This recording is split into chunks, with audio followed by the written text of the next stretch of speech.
And how about this? It's about me talking more than anything else, right? Exactly. But, oh, I Does wonder, anyone want some kale, pineapple? like it's good for me.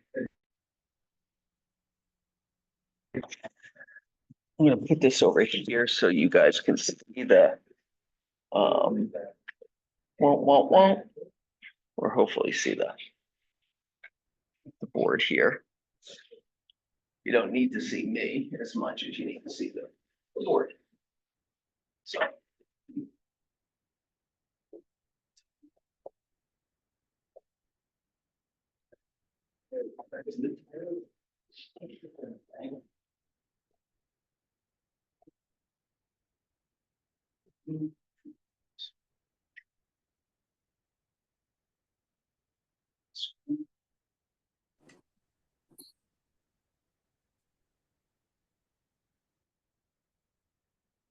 All right, is that for me? Yeah. Oh, I have a cappuccino. Too bad. There you go. All right. Can people see this, this thing? This is one of our good. Oh, bam. All right. Let's see if that's,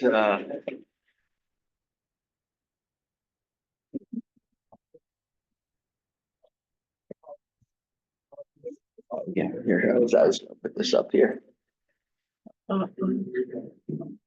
Okay.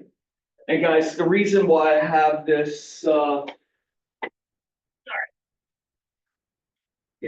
I just don't trip over it, knock it loose. Da-ding, da-da. Okay, all right.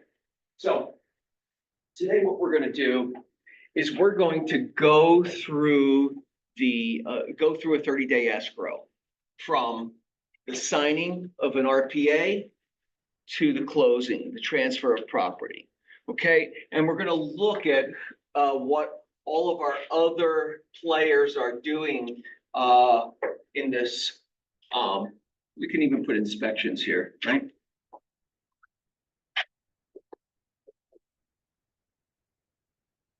Break that out a little bit. So what everyone else is doing, we have title, escrow, lending, and inspections, just to name a few. This line here represents us and what we're doing, and we're going to just break down the process in a linear way. To do that, to keep it simple, right? We're going to stick with a traditional 30-day escrow with the default timelines. Does that make sense? Yeah. So that means 3 days to get your earnest money in, 10 days for physical inspect. I'm sorry, 10 days for appraisal, 17 days for physical inspection and loan contingency, right? So they are just the default timelines. Of course, we understand that you can alter those in any way, shape, or form. So let's start with what I think can be confusing to some people, and that is, what is day one of an escrow, right? I can't tell you how many times I get this question. And so the way I want you to think about it is, once the contract is fully ratified, okay, that means all the signatures have been placed in, and sometimes, not every counter assigned, but once that last counter assigned and the seller's acceptance is there, that's the starting point, okay? Still not day one. Day one is the day after, okay? In your 30-day escrow, it's the day after after all the signatures are ratified. Does that make sense? Yeah. Right? So you're not people are always, misjudging the timelines. The only push in any of these timelines is not is when one of these timelines ends on a weekend or a public holiday, a bank holiday, right? It doesn't apply to every holiday, just bank holidays. So when that happens, when one of these timelines ends on a weekend or a bank holiday, it moves to the next business day forward. Okay, that's just when in timelines end on a weekend or a holiday. It doesn't adjust the timelines, okay? It doesn't extend the 30 days. It doesn't stop the outer edges of it. It just affects the inner timelines. Does that make sense? And then we want to make sure that we do get all a fully ratified contract. So that means that the RPA gets signed and any addendum and additional counters to that. All right, so we're starting day one, right? Is the day after we get that signed, right? And so the question then becomes, what are we doing as soon as we find out we get an offer accepted? Right? What's that? Celebrate. Well, after you call your clients, the first thing I do is start scheduling inspections. You have 17 days, and that 17 days is not, you have to find out if there are any defects in the property. You have to find out what the remedy is for those defects, and you have to negotiate an equitable arrangement with the seller if there's a gap in that. Some truths that I like to make sure I share with my clients are this, where number one is around inspections, right? And that is inspections and timelines. We'll start with timelines, right? Timelines, this is a contractual agreement, right? That you are making this offer, and in that offer, you're saying, I can do this by this time and this by this time and close this property by that time, right? The contingency period, which are the loan disclosures, inspections, and appraisal contingencies, are your period of time that you've agreed to, that I'm going to do my due diligence to find out the value of the property based on their appraisal, my ability to garner a loan, and then thirdly, that the property, and this third part is in alignment with my other truth, right? That the property's value is in alignment with you, not just that the property's value is in alignment with your offer, that your offer price is based on what you know about the property, what you can see and what you're told. If in the inspection period you find a material fact, a material defect that affects the value of the property, that's what you want to address and adjust the value and or remedy based on what you find in your inspections. It doesn't mean that you're going to get the house in perfect condition. It doesn't mean that, I can't remember buying a house that did not have this one little notation that comes up as a warning. In the attic, there's a electrical junction box that is not covered with like a $2 metal cover in a junction box. It's just, they just put it on, they don't put it on sometimes. And I think every house I've sold has had that. And we want to address that for sure, but it doesn't affect the value of the property, right? It's different than but it is a safety hazard. wants to be addressed, right?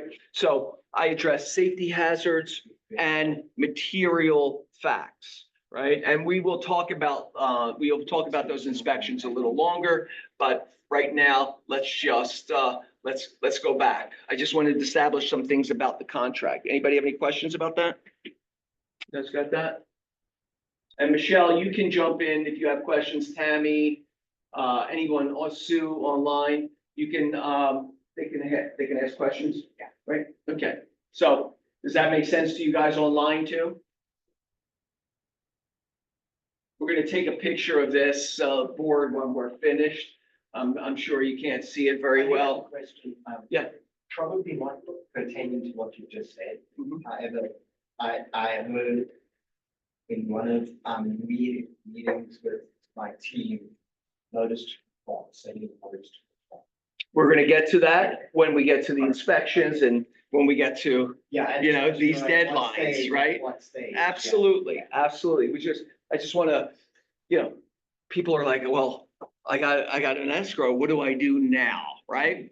And what you do now is, once you have that ratified contract, you send all the buyer information, all the lender information, and all your information to both escrow and the participating party, right, or the participating brokerage. I would, if you're on the buyer side, it's, you know, same kind of thing. You want to get that information over to the escrow, because they're going to start communicating with your clients directly, and they need to know how they want to be communicated to. You want me to send well, we're going to talk about that in a couple minutes. The different documents that get sent to your clients. All right, so we open escrow on day one, right? We're gonna put a little slide here for day one, right? Because it's not the open escrow. And that is sending information.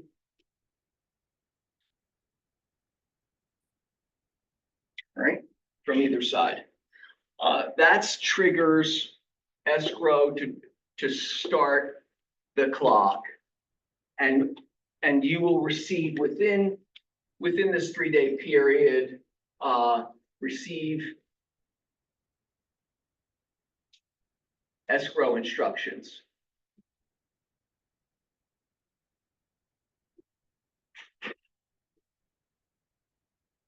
Some escrows, and I'm not sure if this is particularly kosher, but some escrows don't like to send out escrow instructions until they receive the earnest money. Okay, I don't know if that is the right thing to do, but that does happen. And so we'll put down here for day 3, you have 3 days to get your earnest money. Earnest money deposit, right? Goes in within 3 days. That's something you have to make sure your client's doing. Escrow is reaching out to them and pulling that in, but also you want to make sure for checks and balances that happens. It's good until it's not good, right? It's So good. you call them incessantly until they- Right, right. And it's a bad way to start. This is the beginning of a relationship, a 30-day relationship, or it's a little longer because you have, you know, the time before, but this is a 30-day relationship. And if you're starting the relationship in an ingenuous way, not getting the earnest money in or something like that, it creates doubt on the you know, side of the cooperating broker, right? So you have the 3 days to get that earnest money. Lender, you want to establish a relationship with the lender prior to opening up escrow, right? Okay, from the buyer side, you want to absolutely, as soon as you start working with a client, integrate your team and build your team, and the lender is an integral part of that. So communicating with the lender, making sure, when I'm writing the offer, I'm calling the lender, I'm saying, hey, could you get this done in 30 days? Can you get the appraisal done in 10 days? And are we gonna be able to lift the loan contingency in 17 days, right? You don't have any control of that. But if you communicate the expectation, you have a better chance of getting it, right? Day one, lending is starting their process.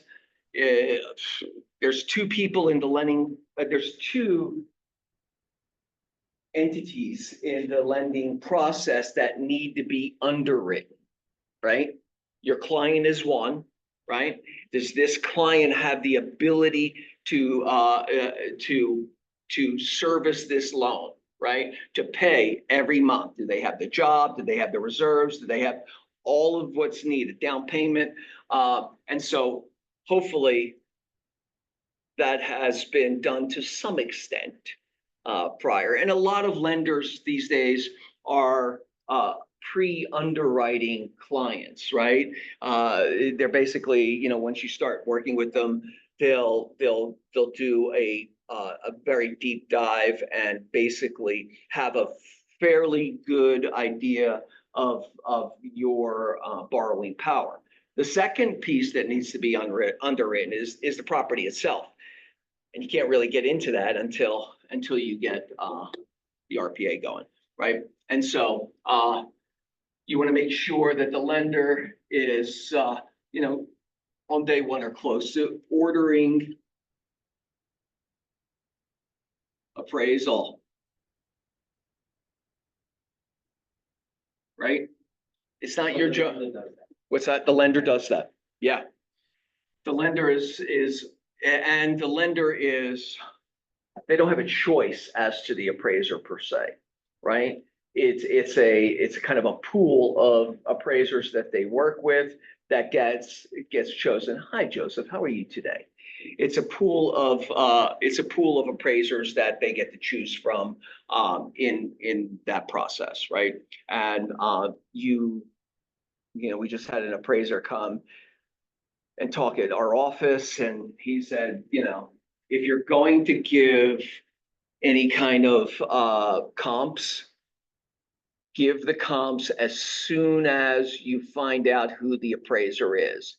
He says by the time they get to the property, they've already pulled comps, and it's more work for them, and they get kind of grumpy because it's more work for them to go back and pull your comps in or verify your comps, right? Because they've already pulled. So if you want to, his suggestion is if you want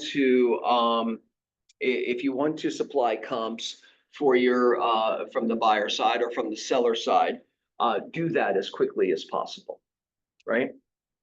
All right, so lending's ordering the appraisal, and they're starting the underwriting process.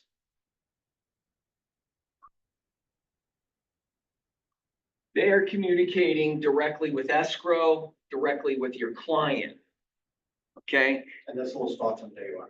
Oh, well, escrow starts on day one. Hopefully it starts before day one with your client, right? Warning. Don't be the conduit for information from the lender to your client. Let the client have a individual relationship and communication with the lender. When you take information from the lender and you bring it to your client, it's whispered down the lane a little bit, and also you're taking responsibility for that information that you should not be taking, right? It's not your job. Let the lender do their job. Lender's your partner. Lender's part of the team. Let them do theirs. And if they're not performing, then you can absolutely, poke them, right? Dialogue with them, but it's on them. And if you're the conduit and they're not performing, then you're not performing, is how your clients see it. Okay, so that's ordering appraisal, starting the underwriting process. Inspectors, on day one, they are, I order the inspections, right? And let's talk about what inspections that I start with, right? And you could choose your own, standard, but my standard is one, general inspection gets ordered immediately. If it has a pool inspection gets ordered immediately. If it has a fireplace or chimney inspection gets ordered immediately, first round. And then sewer line, right? Those three, that's my first round standard. And I'll tell you why that's my first round standard.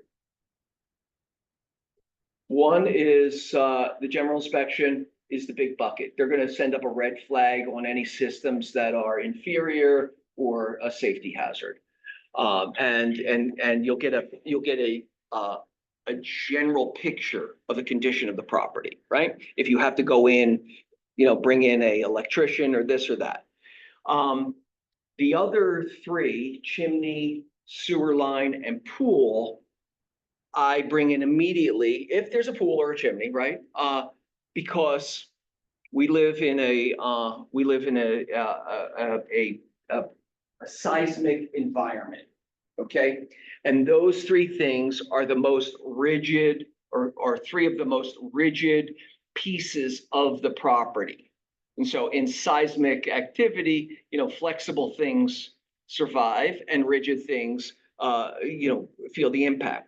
So chimneys, pools, and sewer lines, right? I mean, if the client says, hey, we just replaced the sewer line a year ago, I say, do you have a report on that? Is there a warranty on that? And I might not do a sewer line inspection.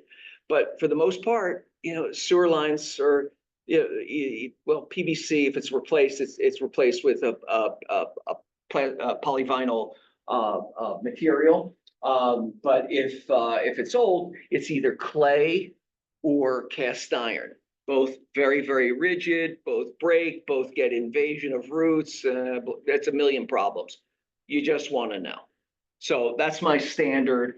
Does anybody have any additional standards that they use? You add anything in there, Joe, or you wait for the general?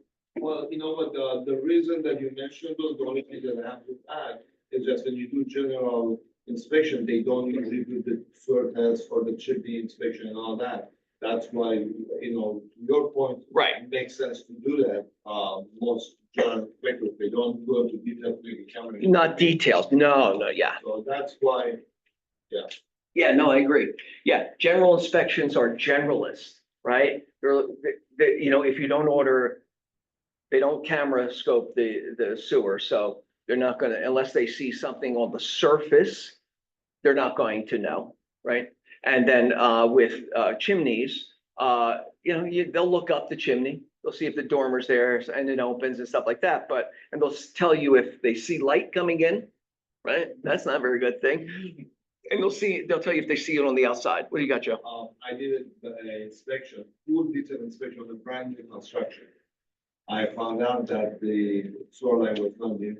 I found out that the fireplace, brand new fireplace was not connected correctly. And it was funny, the things that when you start doing chimney inspection, the fireplace chimney was not. And so even on the brand new, and I was not expecting any of it. I thought it's just, the buyer being overly, cautious. And I thought it's practically wasting his money doing it. Yeah, right. But And then something single happens. one of those brought back some issues.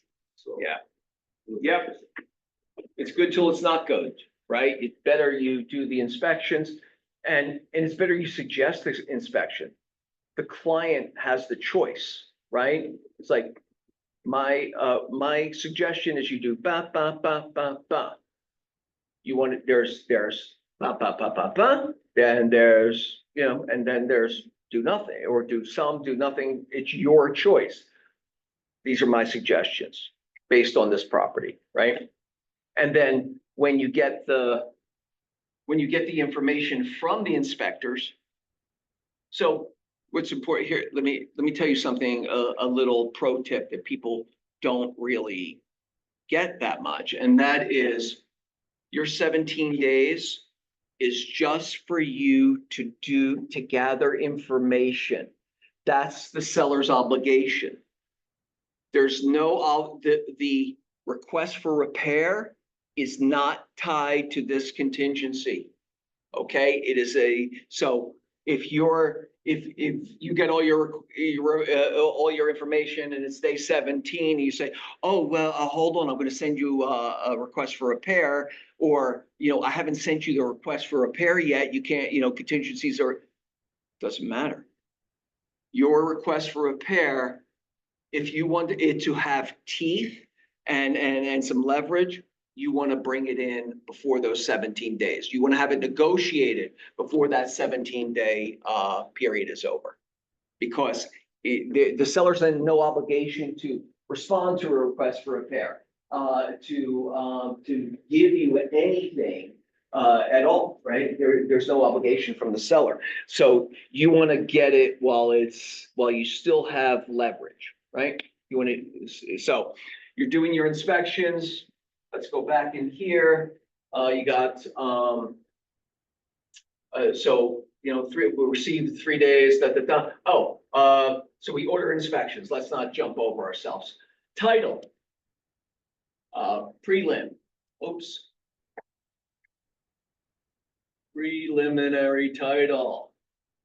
Preliminary title report, most times I'd say garners at least anywhere from 70 to 85% of the information associated with the property, any liens, encumbrances, mechanics, and the such.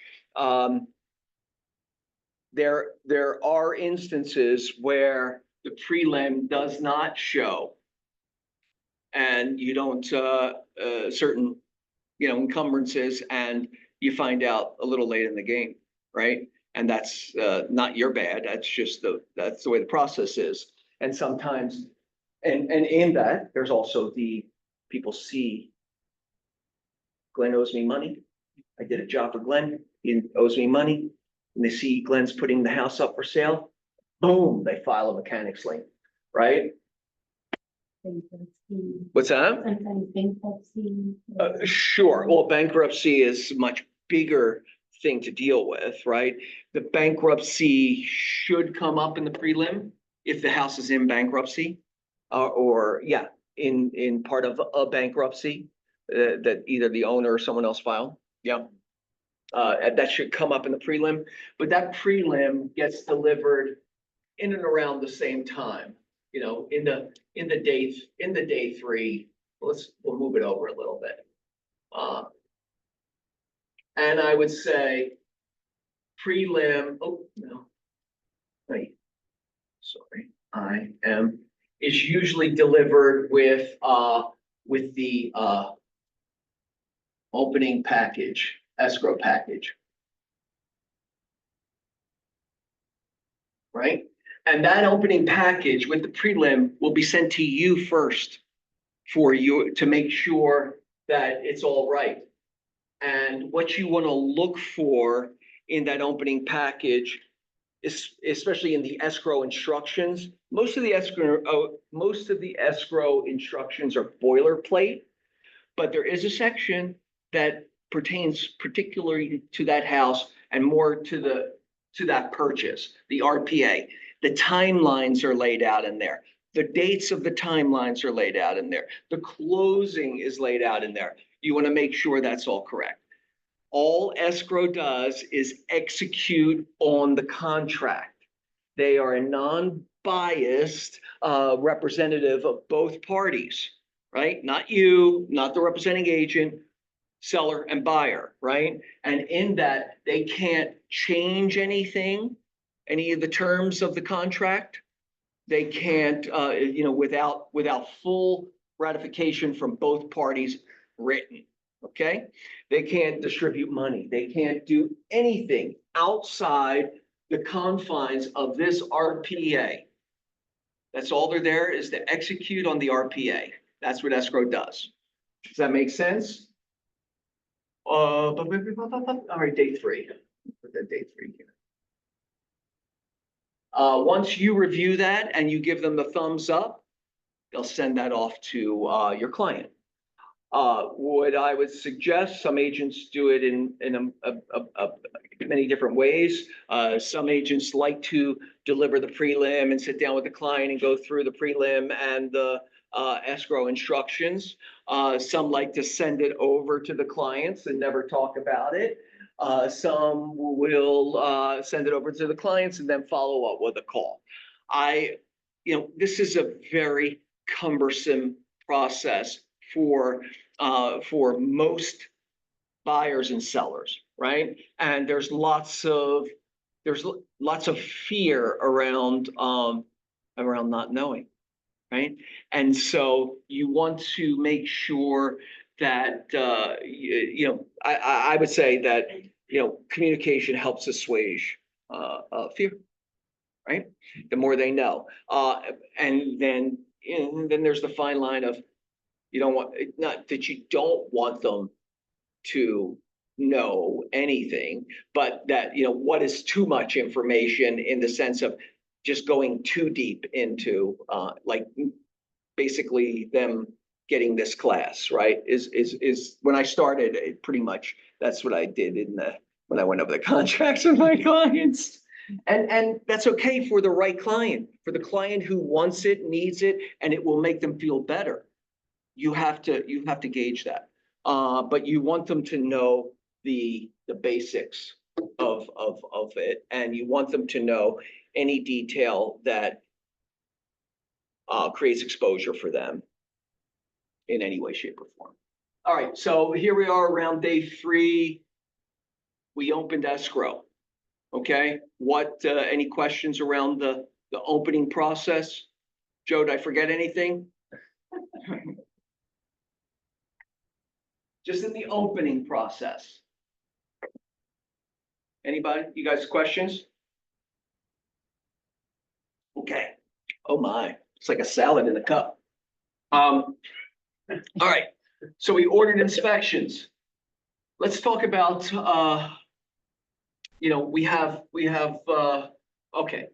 we have no way of ordering an appraisal for our clients. So you just want to make sure, double check with the lender that the appraisal is ordered as quickly as possible, right? I order those inspections, as soon as I get off the phone with my client and send the email to escrow, I start calling for general inspector, get him in there. And then any additionals. And it's really great if you can, do yourself a favor, push to 1-day inspection, meaning like all the inspectors come at the same time. It's not a good use of your time to go back to the house 4 different times for 4 different inspectors, right? Really do your best to get that in at least the same day, right? And I would say you get that in that first week, you get in that first 7 days, right? Because there's a couple things that has to happen once you get that information. You have to, if the general inspection gives a red flag in any particular issue, you might have to call a contractor in that particular realm, electrician, plumber, roofer, structural guy, foundation guy. It goes on forever, right? So you want to, I'd say if you can get all of your inspections, inspection day, we'll put, right? Done by day 7, you have 10 days to bring in additional inspectors if you have to get the cost of remedy, right?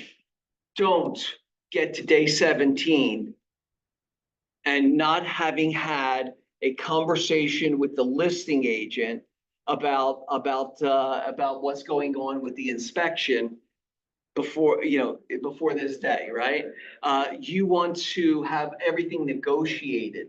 So I would say you have 7 days, by day 10, you want to have, you want to start negotiating in a perfect world, the request for repairs. Well. Sorry about that. Which is what request for repairs, right? You want to send that over to them, and never send a request for repair with a number that you pull out of the sky. Okay, you want to send that request for repair with estimates already in place. You want to, that's the best negotiating position. Glenn, I made an offer of $1 million on this property, based on what I know, what you told me, and what I see. But on further inspection, we see that there is a defect in the electrical system. The circuit board is outdated. Yes, but it's also it's been red tagged or red flag or something like that, and it's a safety hazard. The cost of replacing that is $5,000. And then the roof, of course, you did tell me that well, you didn't. I could see that there's wear on the roof, but I didn't realize until the inspector came in that the roof has several areas that are leaking, active leaking, and that it needs to be basically, it's not near end of life, it is end of life, and replacement value of that is $30,000. So you have that information, and your ability to say it like that, it's like, I don't want to jerk anybody around.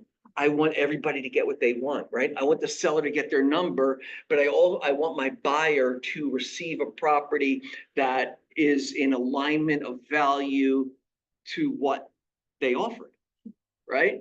And yes, in the perfect, in a good condition, in a good condition, your house is worth $1 million. But here we are with $35,000 of defect that affects the value of the property. Okay, and that's the way you want to. That's the way you don't have to say it that way, but you want to believe it that way, right? That's compelling, opposed to, yeah, there's a lot of stuff wrong. The roof looks old, and the electrical board, oh, it's a mess. My clients want $50,000, right? As a selling representative, I smack that right back. I'm like, do your work, do your job, right? How am I supposed to go back with this aspirational number on your opinion to my client, right? And I will do it, but I'm not gonna go out of my way to sell it to them because I don't believe it's correct. I don't know if it's correct, right? So, request for repair do not, pro tip, don't outline the issues in the request for repair. Okay? Lenders do not want to see that.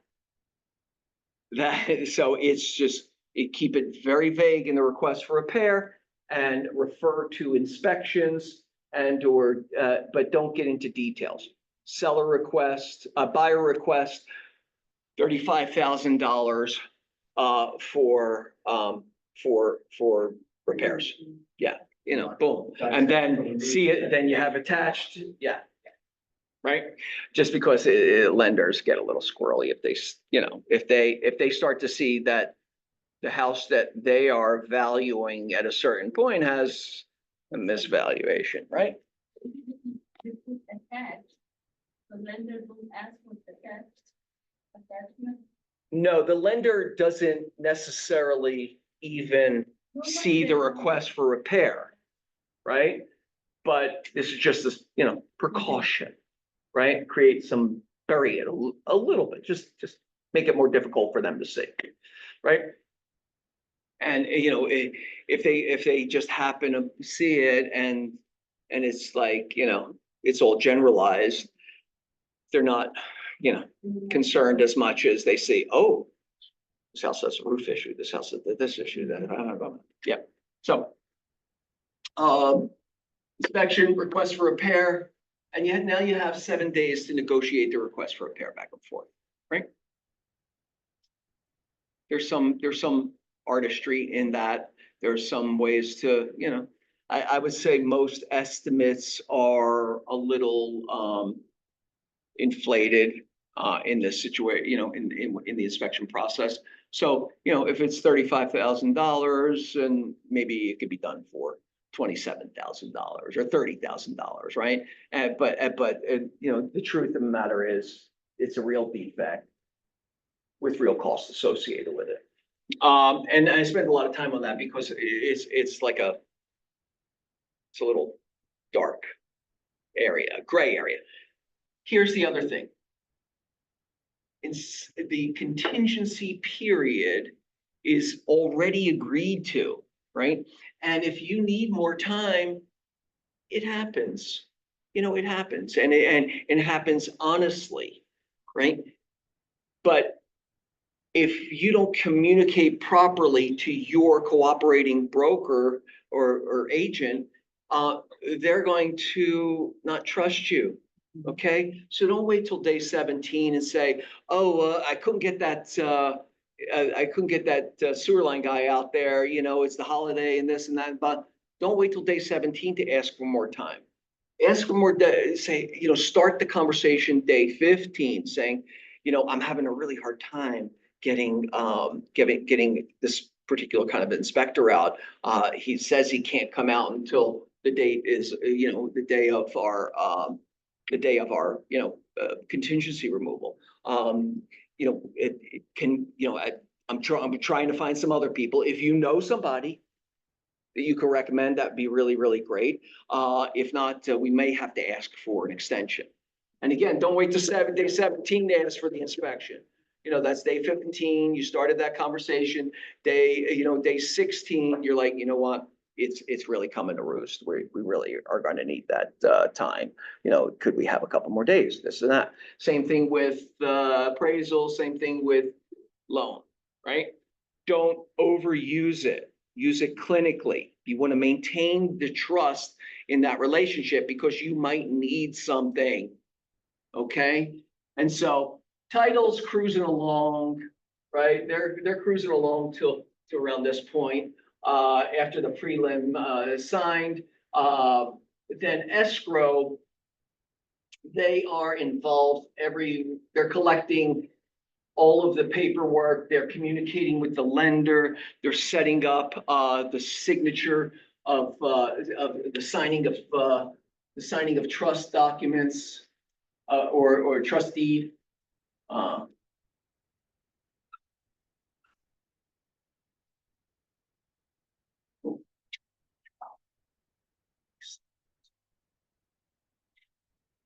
Sign the trust deed, there's a lot of paperwork they need to do until, but till day 17, they're collecting everything and they're making sure everybody has what they need along the way. Any adjustments, any amendments, any, reduction of price. Request for repair is very, very simple. It's either, you ask for a consideration. The seller has the choice to, they have 3 choices: reject, accept, counter.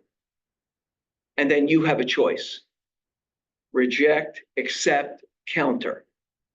That's what negotiation is. And that's what this is, a time period that you have to do it. So you want to get it all wrapped up before day 17. Because in day 17, barring any unforeseen issues, you want to be able to remove those contingencies, right? Same with on day 10, you want to be able to remove the appraisal contingency. So let's talk about that, because there's some there's some issues that can happen around that, right? And so You have your appraisal. The number comes in. You're good. There's no reason, nothing more to do but to remove the contingency. Something that I usually say in the beginning to make sure that everybody understands this concept, and I would articulate it to your clients also, is this contract it facilitates an active removal of contingency. Okay, that means on day 10, that contingency just doesn't evaporate, right? On day 10, you have contractually agreed to remove it, and it's removed with a contingency removal document.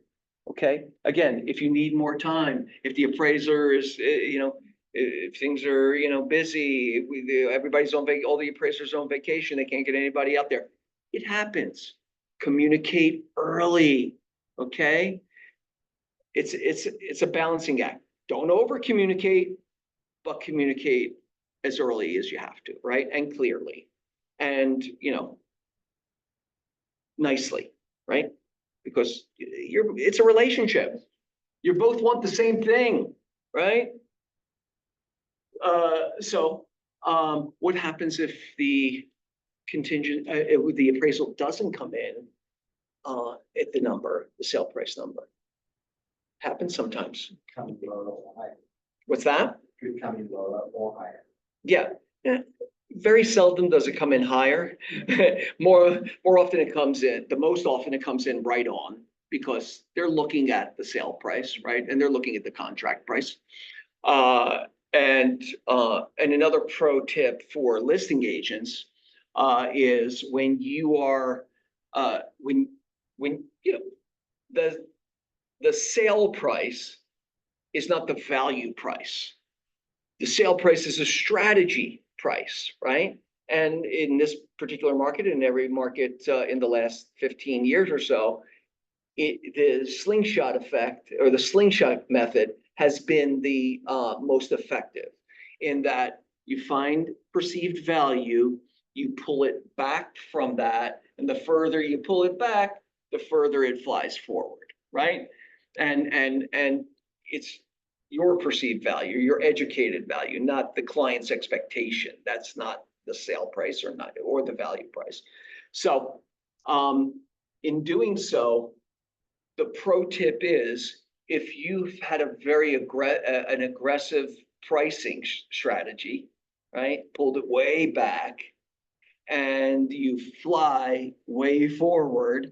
Oh, yeah, this house is probably worth 1.3 to 1.350, but I'm going to put it on the market for 99999, and in hopes to blow forward. And sometimes that works, and it's aggressive, but you can find yourself in a escrow for 1.5 on a property that was listed for 999.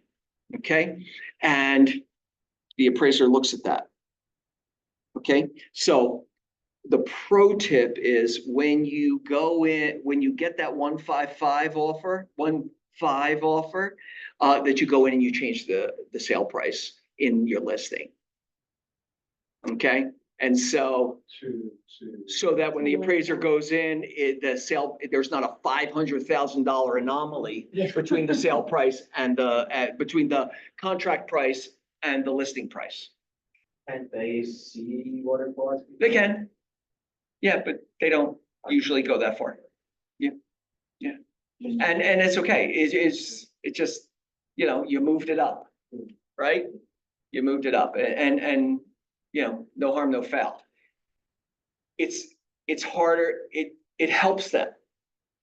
They're not objecting to it. They don't see it as nefarious. It helps them because then they don't have to explain that gap. Right? That's all. All right.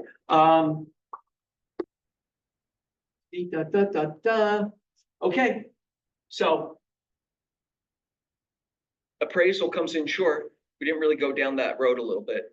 And again, you have several choices.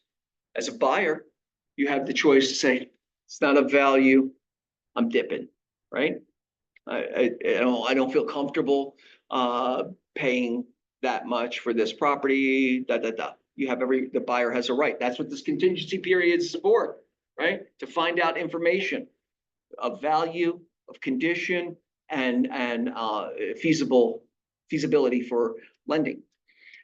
So the buyer can dip, the buyer can go back to the seller and say, hey, I bought this house, or I made this offer based on your asking price and the valuation that you gave it, but the bank is saying it's different. Would you be willing to fill the gap? Right? And, or would you be willing to partially fill the gap? Right? Or lower the price, or, by lowering the price, usually. The buyer can also bring the money in to fill that gap. Right? And just a simple, my math skills are not amazing, but I understand the way lenders look at valuation in a certain way. So if you are putting 20% down,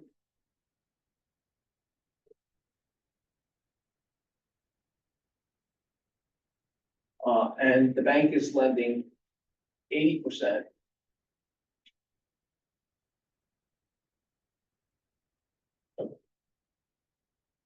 that's just basic structure. And the bank in this, and in regardless of your down payment, the bank is agreeing to fund you 80% of the value of that property. Okay? If it's $1 million property, right? Then that means that's 800,000. Oops, sorry. And then you're bringing in 200,000. Very simple, right? But if the appraisal comes in at 950, right? The bank's only going to lend you 80% of that 950, which is what, around 80% of 950. What is that? Anybody? I think it's like 750 or something like that, right? Yeah, is that right? So bank's willing to lend you 750, right? And you have 200, so you have a gap of $50,000, right? And again, I don't know if you have it, you want to fill the gap, or you're getting a good deal, or whatever, but you have a choice. So you have a $50,000 gap.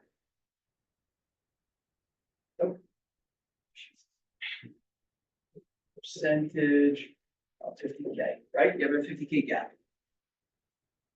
That needs to be filled some way. You want to buy the house. And again, you want to negotiate this before you get to your contingency end. But yeah, ask, they can accept, they can counter, they can reject. That's part of the game, right? And this, if they accept, it's usually in the form of reduction of price, right? Which means, yes, but that means that has to go back to the lender.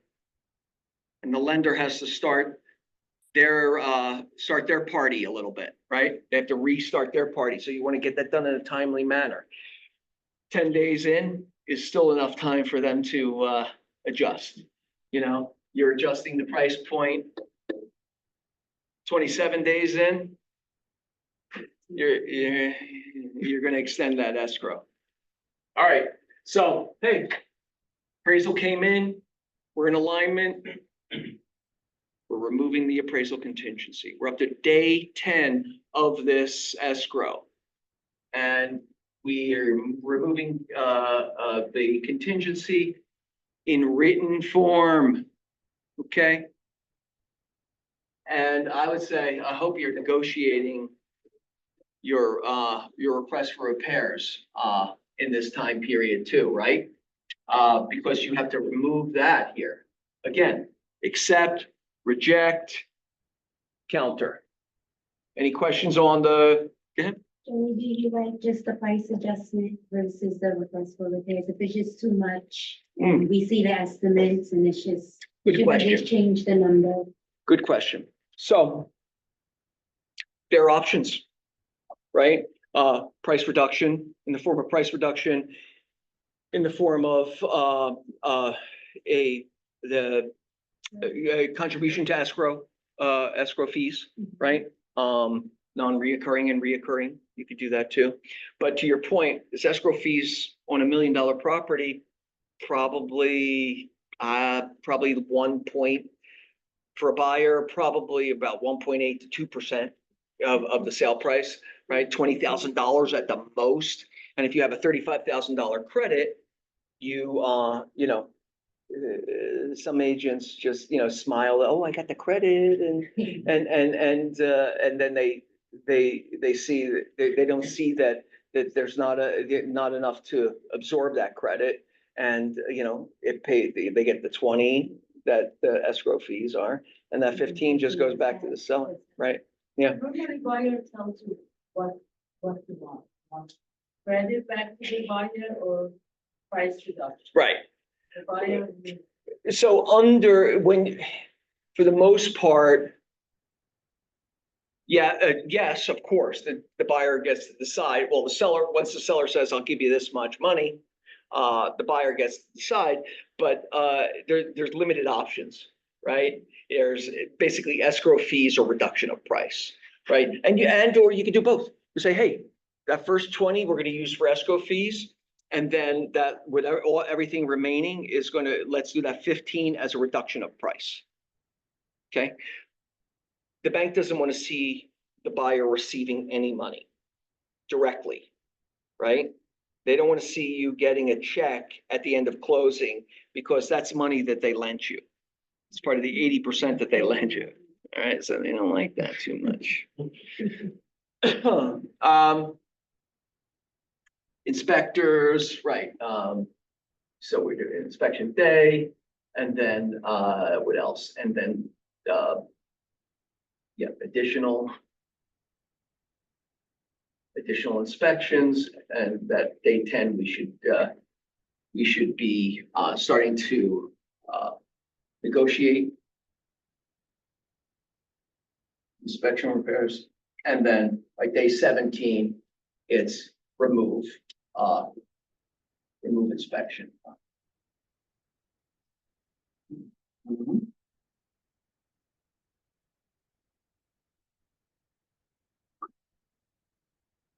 That makes sense? Okay, so now we've removed the inspection contingency, removed the appraisal contingency. Is everybody good with that? Okay, the only other contingency is the loan contingency. Okay, and again, I hope you've been talking to the lender all the way along the way, for the appraisal, after the appraisal, how we doing with removing, we have that contingency. Don't call the lender on day 17, say, dude, we need to remove the contingency. Can we do it today? No.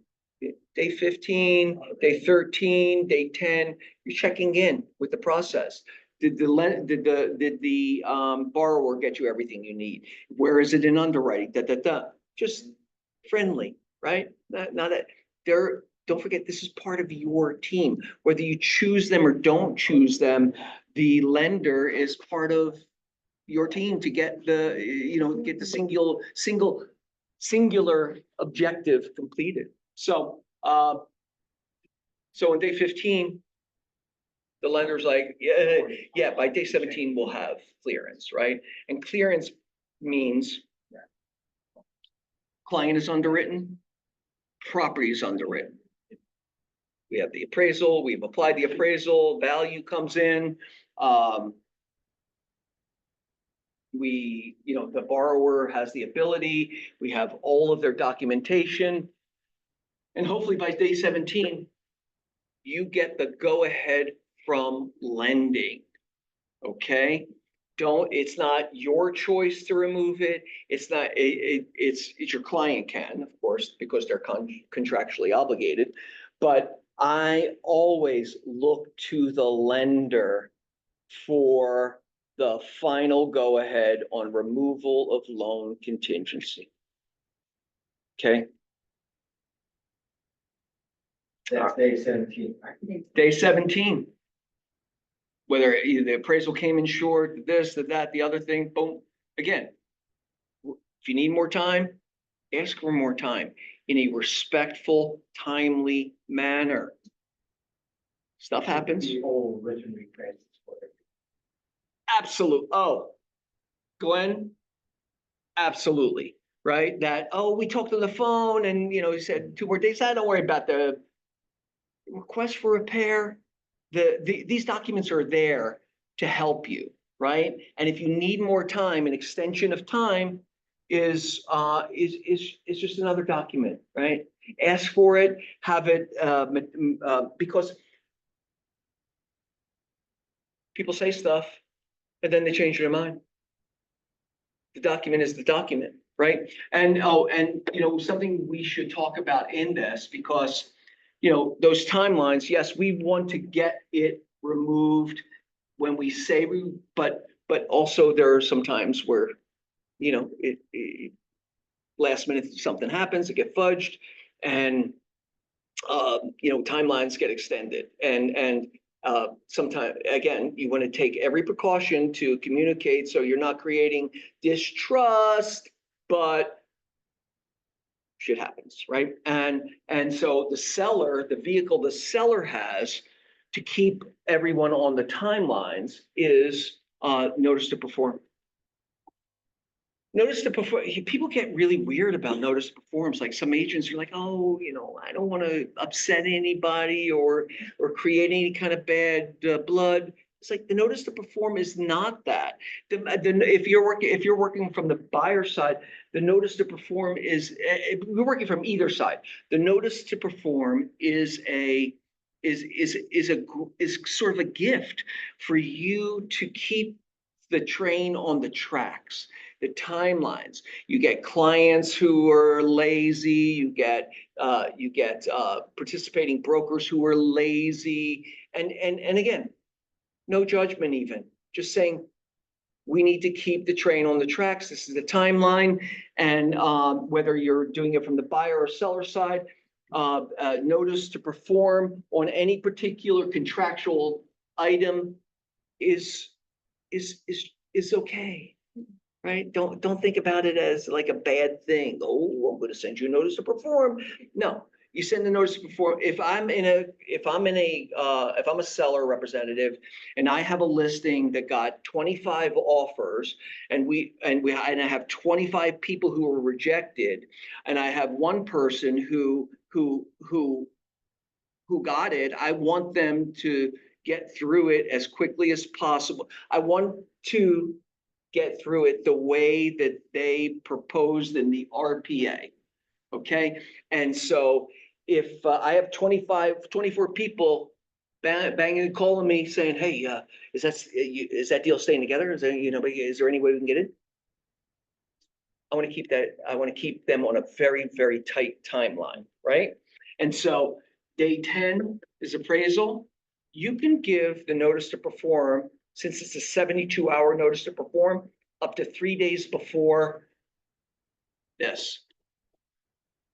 Okay, so if you want the last day that they have to remove that contingency to be the day they promised, then you can give it to them 3 days before. Okay, if you wait till day 10 and they're not doing it, then they're really getting 13 days. Okay, if you wait till day 17 to give it to them, they're really getting 20 days. Okay, it's from the other side of the track, it's well, it's not about happy, right? I'd rather it just everybody stick to it, but it's free time, right? But that's the way the notice to perform has, and that's the only out for the seller is the non-performance of the buyer. Once they agree to the RPA, it's really the only way out for a seller.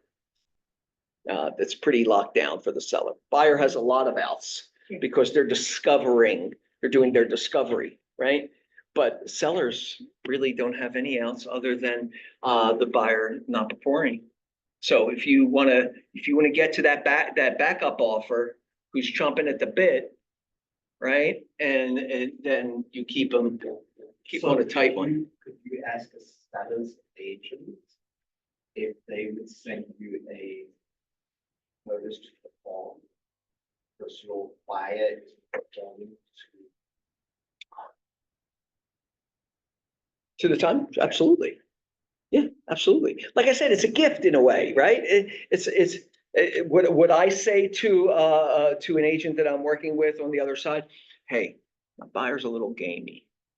And they're doing this, they're flopping around a little bit, and I want to keep a tight leash on them. Do me a favor, send me a 3-day notice to perform on day 7 and day 14. I would do that. I would do that. Yeah. I think they would appreciate it, right? yeah. Of They course. fully capable buyer, going to close the deal. I want to make sure this deal closes on time for everybody, right? And they're just, their style is casual. Yeah, that's a little better, right? Not that they're gamey. It's like, I have like a casual buyer, right? He thinks that, he's a guy that goes into a restaurant and thinks that the menu are suggestions, it's just a starting point for what he wants, right?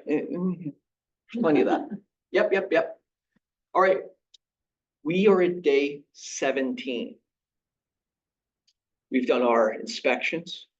We've gone through requests for repairs. We've negotiated what we've negotiated.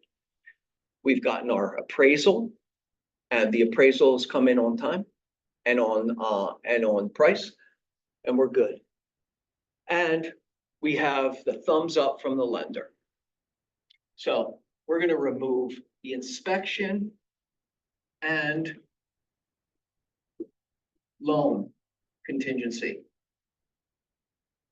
Right? And now, at this point is the point of, well, I wouldn't say no return, but the return is going to cost you something, right? Your earnest money is not vulnerable until you've removed all your contingencies. As a general rule, there's some out of the box ways you can screw up and sellers can try and get it. But the earnest money deposit is vulnerable after you remove all your contingencies, because what you're saying in removing all your contingency is, I made an offer, I did my inspections and reviewed all the disclosures and my ability to lend and the value of the property. That's all been rectified, and I'm good to go. I am in it to finish it. Okay? That's what removing the contingency does. It makes this earnest money deposit of up to 3%. Right? Vulnerable. Okay? It's not and so I'm going to say a couple things about that. It's not a consolation prize. If someone past this point decides, their life changes and decides they don't want to go forward with it, it's not a consolation prize. It's reimbursement for any money that the seller has lost by being in contract with you. Okay? Now, that's not hard to, fill up, right? I rejected a bunch of other offers, right? I got a moving truck. I have a new place. I put a deposit down on a new home. But there's a million different things, right, that they can quantify, but just know that it's not a consolation prize, right? And some people think, oh, well, you're leaving, that's mine. No, it's not that easy, but it is that easy, right? You just need to approach it. I've had sellers go after one of my agents, and it wasn't my agent's fault. The buyer went directly to the seller and started a dialogue to the selling agent, I should say. And basically they were from out of town. She told them, let me handle it, let me handle it. They called him. They said, oh, we're dropping out because we don't like the, we don't feel comfortable. There was a material, magnesite or something like that, floor, beautiful, but it had some, toxic chemical in it from, 100 years ago that they put into it. And they got a little weird about it. And they said, oh, we don't like the condition of it. They didn't have an inspection contingency. They only had a loan contingency. Okay. They didn't have an inspection contingency. They gave that up in the contract. And then so when he told that he didn't even tell his agent, he told, and he's a lawyer. He told the seller's representative. The seller's representative said, no, we're not letting you out of it because you don't have an inspection contingency, right? You have a loan contingency and you can get a loan. So they squeezed him for 10 grand. Cost that, jumping over the agent cost that buyer 10 grand to get out of it, right? All right. Day 17. Questions? Anybody online have questions? No? All right, no questions. All right, here we are, day 17. Title now starts getting a little more active behind the scenes. Title in our area is the person or the entity that exchanged the bag of cash for the title. They make sure that everything is collected in escrow and that they have access to the title. And once they go like this, right? That's their main job because they ensure the clean transfer of title, or the transfer of a clean title is more to the point, because they're insuring it, right? They're the casino in this particular case. And there you go. So title is, they're doing final title.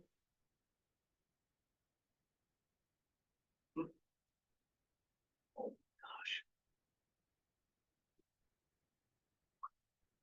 And they are communicating with escrow. Make sure the package is all there. Escrow is putting final package together, closing package.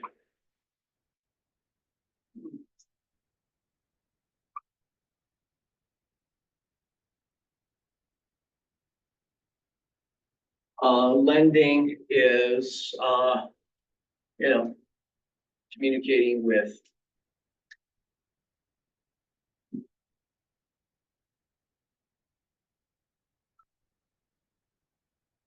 escrow, timelines.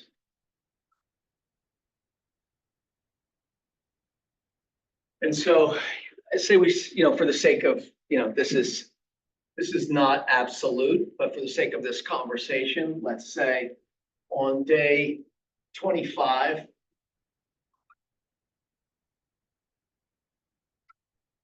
they're getting the closing statement and escrow docs. Oh, I'm sorry. Not escrow docs. They're getting loan docs, I'm trying to say. And loan docs could come out loan docs actually come 3 days. 3 days before they can actually sign them. And the closing statement and the escrow docs come 3 days before. The borrower cannot sign it, or it cannot be submitted for 3 days after until 3 days after they receive that information. right? It used to be, you show up to buy a house and get the lending, you get the loan docs, and you just show up and it's the first time you're seeing the loan docs, right? And, after 2008, there are laws put in place for this time period for them to do their due diligence, right? So that's why you want to get in on day 28, because that gives you 3 days. I'm sorry, day 25, because on day 28,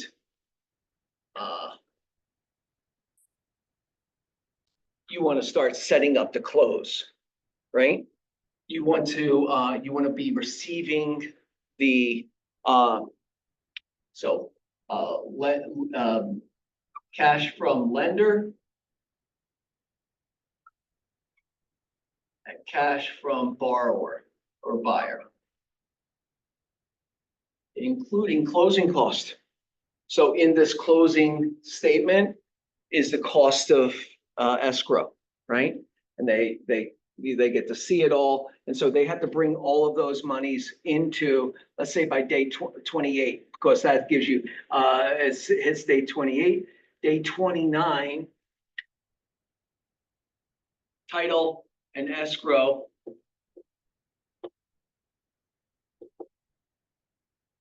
Set up closing, which means that escrow saying all the documents are there, all the money's there, right? We're ready to go, because on day 30 is the closing days.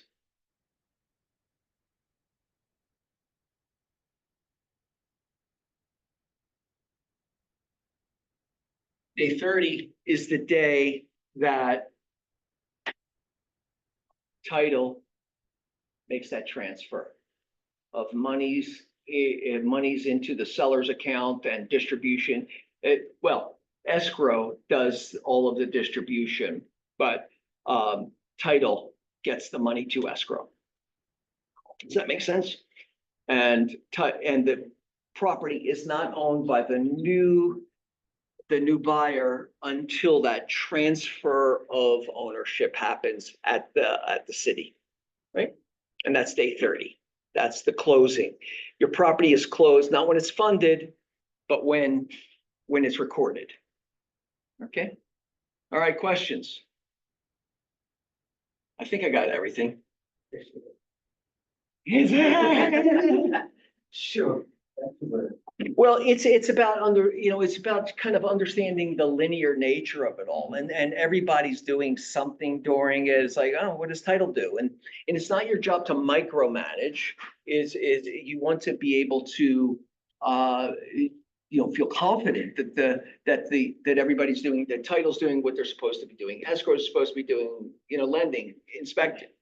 You are the producer of the experience. And you just need to make sure all the players are in the right position. Right? Does that make sense? Yeah. Any questions? From your expertise, sometimes when we want to get a deal, we say, I will waive certain contingencies, give me the deal. Mhm. You don't recommend that because we can never really back out if we have no contingency. Loan is not a, I don't recommend it for a buyer who doesn't fully understand what that means. Right? I absolutely feel comfortable using it with a buyer who understands exactly what that means, right? That, hey, you're giving up giving up all of your contingencies means you are going to close this deal or you're going to lose your earnest money. That's what that means. Boom. You okay with that? Yes. No matter what you find out, yes, I'm going to tear this property down. I don't care if there's, if it's sitting on the portal to hell, right? I'm buying it, right? Giving up other parts of it. Again, if you fully understand buying all cash, doesn't mean you have to give up your appraisal contingency, but most people do who buy all cash, right? Because they don't need bank approval. But there are people who I would suggest doing an appraisal just so you know what the value is perceived value is today, right? You can get an independent appraiser. They will have to pay for that, but it's okay. Well, they still pay for it, and even with a lender, you still pay for it. Yeah. And we always do percent, for the EMD. That is the traditional percentage. It's not always. You get a lot, but no is the easy answer. It's up to 3%, right? And it could be zero if what two individuals agree to is fine. The thing is, when it comes to arbitration mediation, which you sign off on in there, you can only get the harmed party can only receive up to 3%. They can't receive any more than 3%. Okay, so you got some people who want to put it, I'll put the whole caboodle in there. Well, they can get all their money back, even if, past this point, they can get all their money back minus 3%, right? That's all that's vulnerable is that 3%. Yeah. Yeah. And again, if I've seen plenty of investors who will, put offers in on, with $5,000 down. So it's just like it's just like the conversation with sellers when you say, I want to get you the best price in the shortest amount of time with the least amount of hassle. Traditionally, the way to do that is to offer a buyer's representative compensation. It's to make the property look as good as it's going to look. It's about marketing that property well. It's about pricing that property competitively, right? And so it's about having open houses. It's about having a sign out front. It's about all the bells and whistles, right? When a seller's like, well, I don't really want open houses. I want to just do private showings. And could you not put it on the MLS? Every time you take away one of those things, you're narrowing the scope of opportunity. On the buyer side, you want to get your RPA accepted, right? I just put an offer in for a friend of mine. House was 1.99, and he had $2 million cash that he was willing to buy it for, all cash, right? He doesn't have much more than that, but 2 million is a lot of money, right? And so regardless of the property condition, blah blah blah, we put the $2 million in, and then we got countered, and I know the agent. The agent's like, we're at 2.25. Right, like right now, the first round, and we're going to counter, but I was like, okay, we'll do our best. The buyer came in and said, his father gave him $100,000, and he's like, okay, I could do 2-1 is the best I could do. And I said, how about the terms? We're all cash. We can close in 10 days. We can do inspections in 5 days. And so we compressed it. We got really amazing terms. We did what we could do.